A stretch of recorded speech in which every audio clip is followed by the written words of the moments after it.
मैंने आपको उस भीड़ में देखा नहीं था, आपको अपनी रूह में उतार लिया था। जब आप तड़पते थे तो दर्द मुझे होता था, जब आप पत्थर बनते थे तो जब मैं जाती थी। शिवेन ने रोते हुए अपनी आंखें खोली, जिनमें सिर्फ और सिर्फ पश्चाताप था। उसने पायल के हाथों को चूम लिया।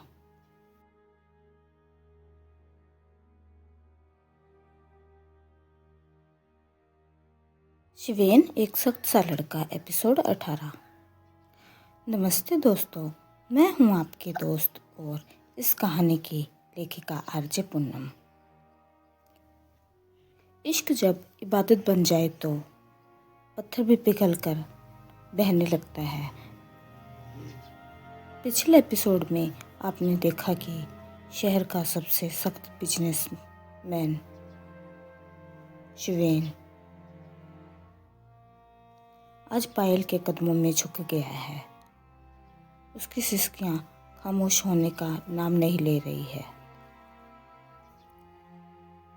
पायल का कलेजा फटने लगा।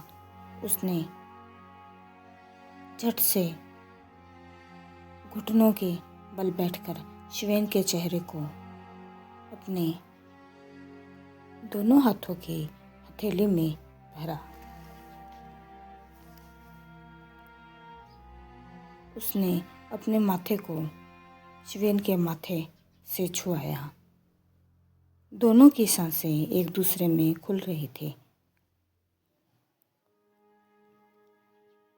पायल कांपती और भीगी आवाज में कहती है, शिवेन बस कीजिए, भगवान के लिए खुद को इतना मत तोड़िए।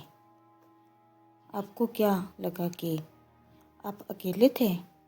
इन 8 सालों में एक भी पल ऐसा नहीं गया जब मेरी दुआओं में आपका नाम ना हो। मैंने आपको उस भीड़ में देखा नहीं था, आपको अपनी रूह में उतार लिया था।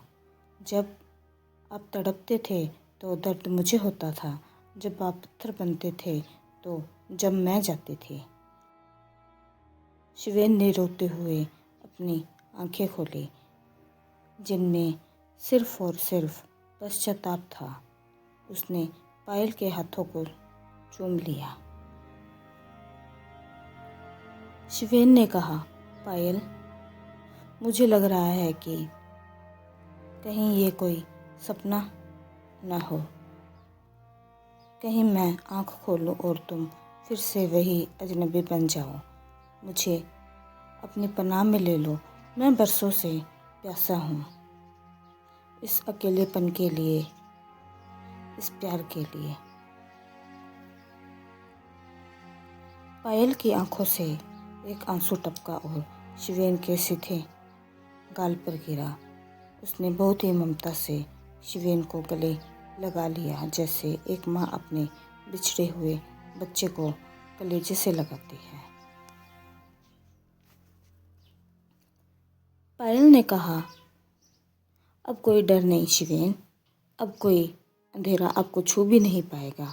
लेकिन हमारी ये अधूरी कहानी तब तक मुकम्मल नहीं होगी जब तक उन दरिंदों का अंत ना हो जाए, जिन्होंने आपके अपनों को आपसे छीना। आपको एक इंसान से पत्थर बनाया। उठिए मेरे राजकुंवर, आज आपकी ये पायल ढाल बनेगी और आप उनकी तलवार। पायल ने शिवेन का हाथ थामकर उसे खड़ा किया। शिवेन की आंखों में अब रोना बंद हो चुका था।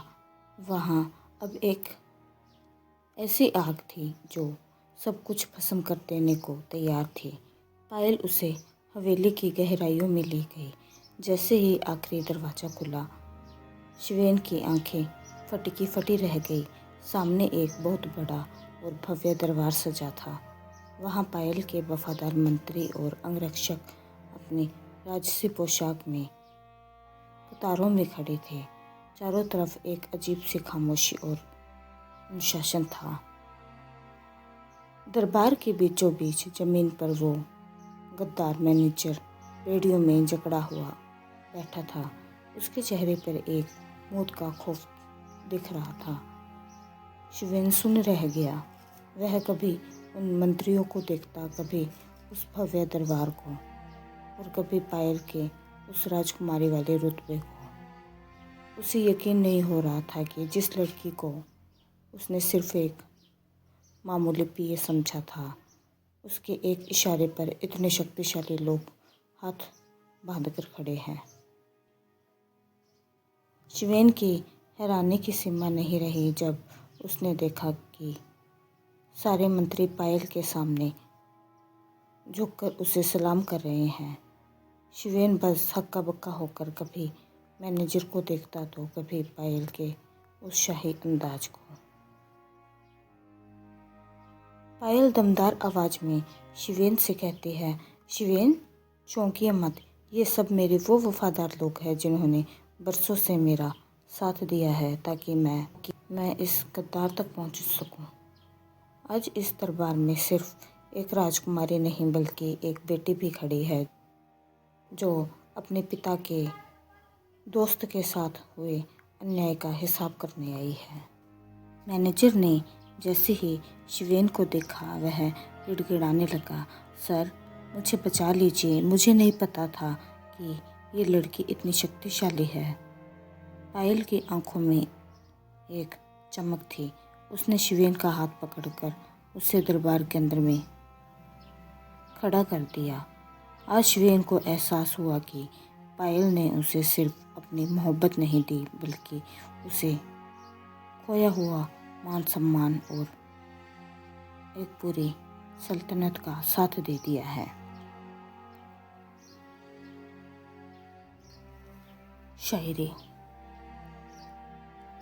हैरत से ना देख मुझे, ये तो बस मेरी वफाओं का एक मंजर है। आज झुकेगा वो हर सर जिसके हाथ में गद्दारी का खंजर है।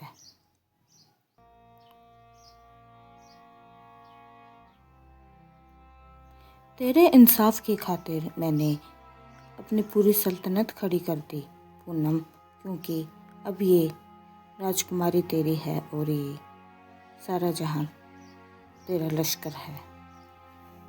मैं हूं आपकी दोस्त और इस कहानी की लेखिका आरजे पूनम। सुनते रहिए शिवेन एक सख्त सा लड़का। अपना ख्याल रखिए। नमस्ते।